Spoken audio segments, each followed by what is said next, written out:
Wakil Presiden Gibran Raka Buming Raka menilai perlu adanya evaluasi terkait kebijakan sistem zonasi pada penerimaan peserta didik baru.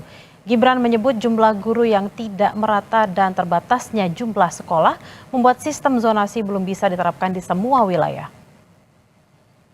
Dalam pidatonya di Rakor Evaluasi Kebijakan Pendidikan Dasar dan Menengah, Gibran menyebut PPDB dengan sistem zonasi belum dapat diterapkan di seluruh wilayah. Gibran juga mengaku saat dirinya masih menjabat sebagai wali kota Surakarta, pihaknya sering mendapat keluhan warga, tak hanya mengenai sistem zonasi, namun tentang merdeka belajar, pengawas sekolah, hingga ujian nasional.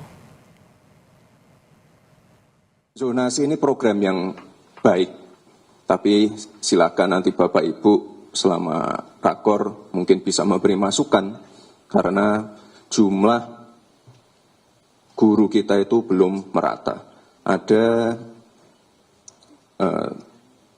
Ada provinsi tempat-tempat yang kelebihan guru, ada provinsi tempat-tempat yang kekurangan guru. Ya, ini nanti tentunya menjadi PR untuk Pak Menteri.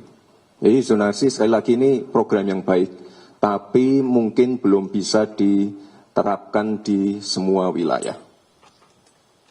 Tapi waktu itu saya sebagai wali kota, ya tentunya kita harus comply dengan program yang di pusat. Informasi usai jeda, saudara, polisi melakukan olah tempat kejadian perkara kecelakaan tol Cipularang kilometer 92 arah ke Jakarta. Kecelakaan mengakibatkan 1 orang tewas dan 22 korban luka menjalani perawatan di rumah sakit.